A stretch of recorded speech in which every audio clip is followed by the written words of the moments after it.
Never, ever, ever post on Threads without doing this first. Threads has 350 million users, and almost nobody knows how to actually grow on it, including most of the people posting every single day.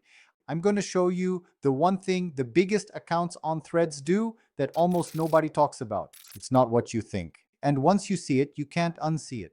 But first, let me tell you why almost everything you've heard about growing on Threads is wrong. You've been told to post consistently, so you do every day, sometimes even twice a day. You write something you're genuinely proud of, hit publish, and then you watch it get 11 likes and 3 views from your mom and 2 people who accidentally tapped the screen.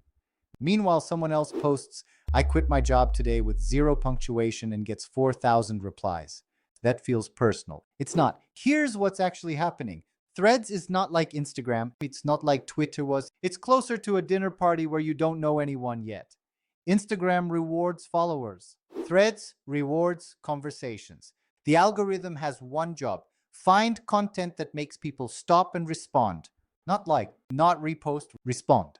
Reply rate is the primary signal. Meta has confirmed this. Posts that generate replies get pushed to people who don't follow you. Posts that get silent likes disappear into nothing. This is why that vague guy with 200 followers can blow up overnight. His post started a conversation, and Threads went, "Okay, more people should see this." So the question is not, how do I get more followers? The question is, how do I write things people feel compelled to reply to? Those are completely different problems. And here's where it gets interesting, because there is a specific structure that creates that pull, a formula that the top Threads creators use whether they know it or not. I'll break it down in a second. But first, the hook. Because none of the rest matters if nobody reads past your first line. Threads shows 3 lines before a read more button cuts you off.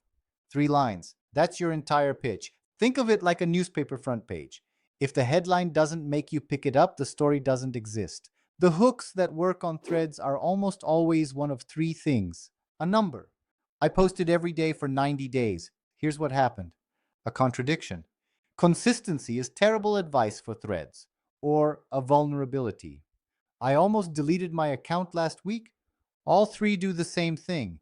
They create an information gap. The reader doesn't know how the story ends, and humans are physically incapable of leaving an open loop closed. Okay, the formula. The posts that consistently drive replies follow this structure. Make a specific claim, not mindset matters. I doubled my engagement the week I stopped giving advice and started asking questions. Back it with something real. A number, a date, a personal experience. Then end with an unresolved question or a slightly controversial opinion. Not "what do you think?" That's lazy. Something specific. Do you think the algorithm actually rewards vulnerability, or is it just that vulnerable posts are better written? Now people have something to push back on, and pushing back is a reply, and replies are growth. The biggest mistake I see is treating Threads like a broadcast channel. You write something, you post it, you leave. Threads rewards presence. The creators growing fastest right now reply to every comment in the first hour. Not because it's nice, because every reply from you is another signal to the algorithm that this post is active. Your comment section is part of the content. If you want to actually track what's working, which posts are getting replies, which hooks are landing when your audience is online, I built a tool called Momentum Hive specifically for Threads creators. It's free to start. Link is in the description. But honestly, take what I showed you today, apply it to your next 3 posts, and see what happens. The algorithm is more fair than it looks. It just rewards different things than you've been optimizing for.